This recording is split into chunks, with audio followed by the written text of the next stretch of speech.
지켜내자. 선거로 훔친 우리의 주권 함께 되찾아야 한다.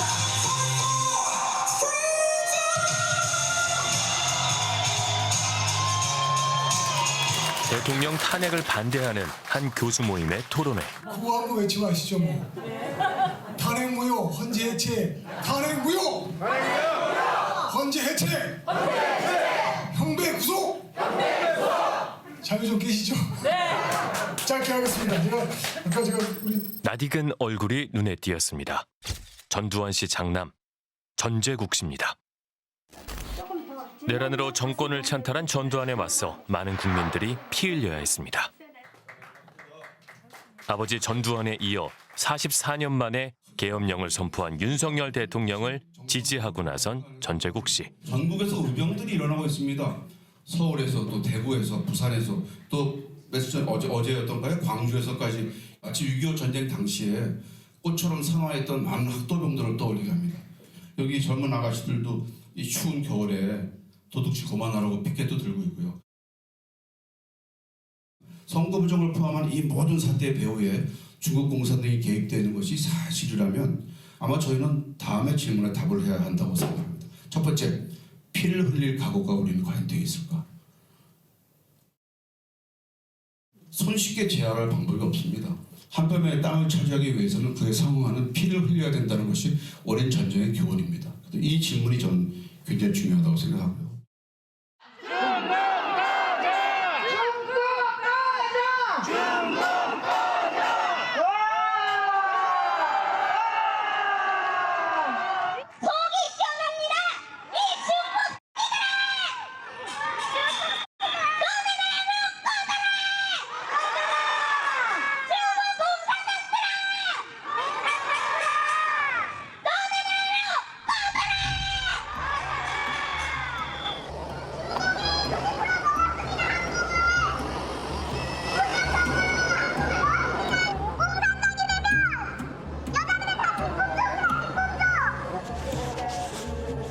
헌법재판소 인근에서 유튜브 생방송 중인 강용석 변호사를 만났습니다.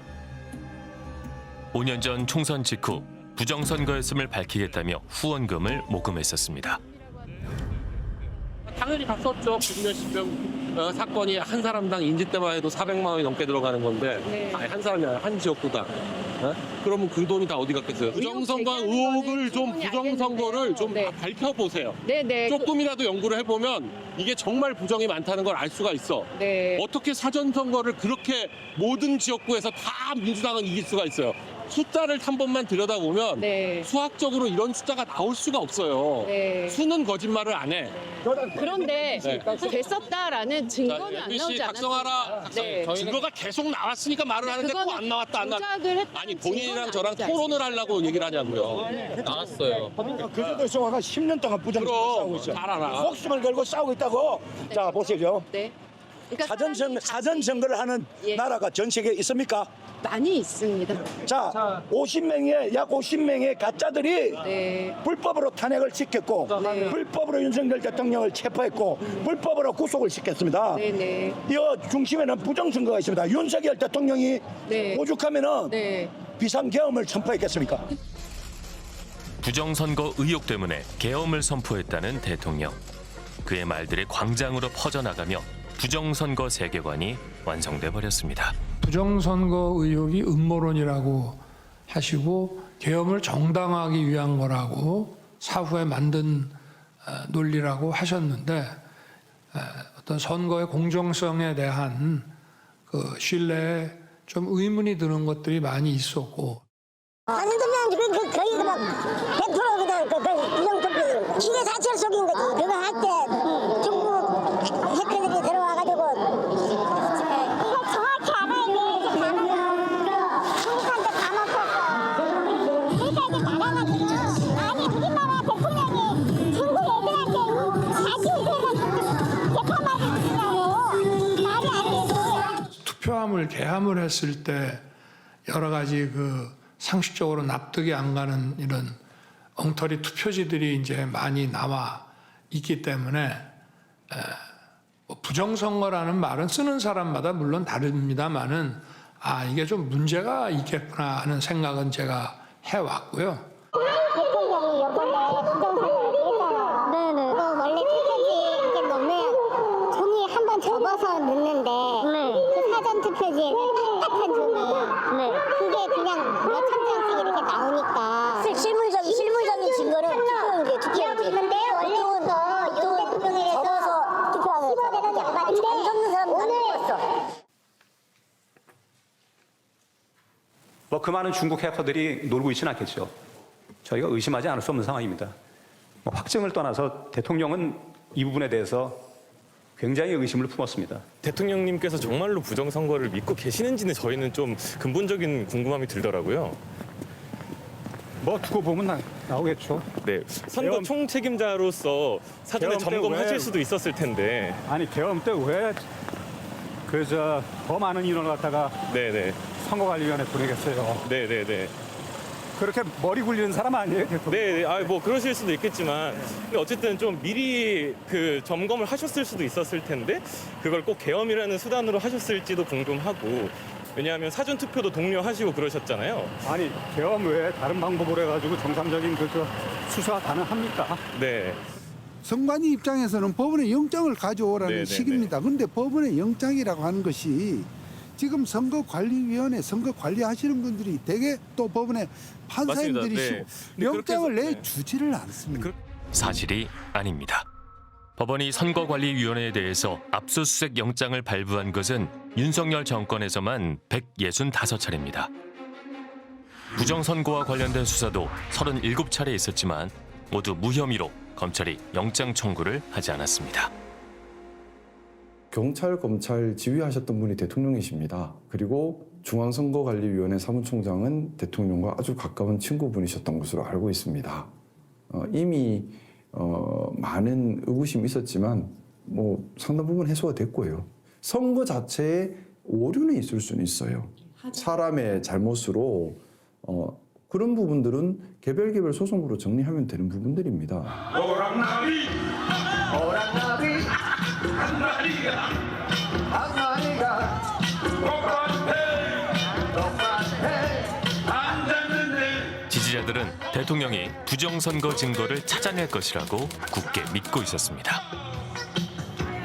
이제 윤석열 대통령 석방되고 헌재에서 기각이 되면은 마지막에 우리가 살 길은 부정선거 이거 깨부수는 거 아닙니까? 범죄가 이 사람들 다 뺏기고 다시 나가야 될 거 아니에요? 우리 모두 단결된 힘으로 악의 창살에 갇혀있는 윤석열 대통령을 구출해냅시다, 여러분! 윤석열 대통령은 대한민국의 자유민주주의를 위해 선거가 정말 공정하게 이루어지고 있는지 확인하겠다고 하신 것입니다. 윤석열 대통령만이 하실 수 있는 일이었습니다. 이상 현상을 점검해보자라고 하는 것이죠. 그것에 대해서 제대로 점검을 안 했기 때문에 지금 계속 문제 제기가 되는 것이죠. 더 이상 제가 목이 아파서 안 돼요. 시스템을 점검해보자고 하시는 것과 그럼 대통령의 계엄을 하는 것은 또 다른 문제가 아닌가요? 시스템 보완이 어떻게 대통령의 계엄이 될 수 있을까요? 아니 지금까지 안 되잖아요. 됐으면 왜 했겠어요? 안 되잖아요. 과연 그럴까요? 정부 기관에 대해 북한의 해킹 공격이 있었습니다. 국가정보원이 이를 발견하고 정보 유출과 전산 시스템 안전성을 점검하고자 했습니다. 그러나 선거관리위원회는 헌법기관임을 내세우며 완강히 거부하였습니다. 사실관계가 다릅니다. 그것은 선관위에서 먼저 저희들 쪽으로 연락이 왔었죠. 그 점검을 어떻게 하는지 지금까지 점검을 받아본 적이 없으니까 점검을 받으면 어떻게 점검을 하는지 그런 방법들을 논의하면서 처음으로 연락이 왔어요. 2023년 7월 17일부터 9월 22일까지 선관위가 먼저 요청을 해서 국가정보원과 한국인터넷진흥원이 취약점 점검을 했습니다. 제가 여기서 선관위가 먼저 요청했다. 이거는 이미 헌법재판소에서 국정원 3차장도 그렇고 선관위도 그렇고 증언을 한 내용입니다. 그렇지만 전체 시스템 장비의 아주 일부분만 점검에 응하였고 나머지는 불응했습니다. 역시 사실이 아닙니다. 예, 선관위가 나머지는 못하게 하고 그것만 하게 했느냐? 그건 아니죠. 그건 아닙니다. 아니고 네. 저희들이 이제 점검을 열심히 해서 이제 조금 집계를 해보니까 그 전체에 5% 정도 했구나 이렇게 이제 나온 것이죠. 선거 시스템부터 해가지고 중요하다고 판단되는 시스템은 다 봤습니다. 그리고 PC는 주로 이제 외부 해킹의 우려가 있는 PC들 조금이라도 가능성이 있다고 판단되는 것들은 저희한테 다 요청을 했고요. 그리고 저희가 PC 다 제공했고. 지난 24년 4월 총선을 앞두고도 문제 있는 부분에 대한 개선을 요구했지만 제대로 개선되었는지는 알 수 없습니다. 이 또한 사실이 아닙니다. 국정원은 지난해 총선 전에 선관위 보안 체계가 대부분 개선됐다고 결론 내렸고 이걸 윤 대통령에게도 보고한 걸로 파악됐습니다. 국정원은 보안 취약점의 개선 여부를 확인해 선관위에 공문으로 통보했고 대통령께도 2024년 3월 그 결과를 보고했다는 겁니다. 단기 문제에 대해서는 예산을 전부 다 확보를 해서 고칩니다. 그리고 나서 2024년 1월 23일부터 그다음에 1월 31일에 이르기까지 국가정보원이 재점검을 합니다. 그리고 3월 19일 날 2차 재점검을 합니다. 우리가 22대 총선을 시행해도 되겠습니까? 이것을 확인받습니다.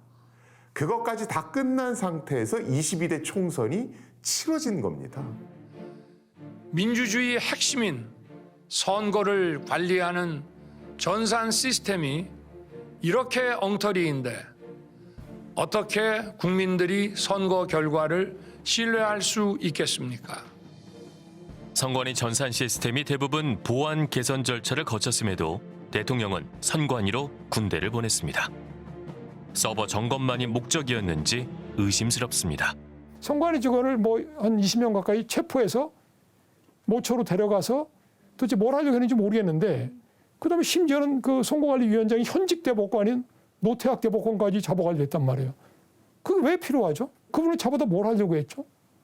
그 의심스러운 거예요, 저는. 이거 그러면 결국은 부정선거가 사실이든 말든 사실로 만들려고 했구나. 최근 다시 주목받고 있는 이들이 있습니다. 이 모든 위기는 2020년과 2024년 총선에서 총체적인 부정선거로 의석수를 도둑질한 부정선거 세력들에 의해서 저질러졌습니다. 지난 5년간 부정선거론을 주장해왔던 민경욱 전 의원. 대통령께서 계엄을 발표하셨는데 계엄 발표의 이유가 부정선거라고 말씀하셨습니다. 꿈 같은 일이 벌어진 것입니다. 우리들이 5년 전부터 어려운 시기를 통해서 부정선거를 밝혀야 된다는 그 불씨를 가슴속에 이렇게 품고 불씨가 꺼지지 않게 지금까지 왔는데 이게 풀섭에 불이 확 붙어서 지금 온 세계로 퍼지고 있습니다. 2020년 21대 총선 당시 인천에서 출마했던 민경욱 전 의원.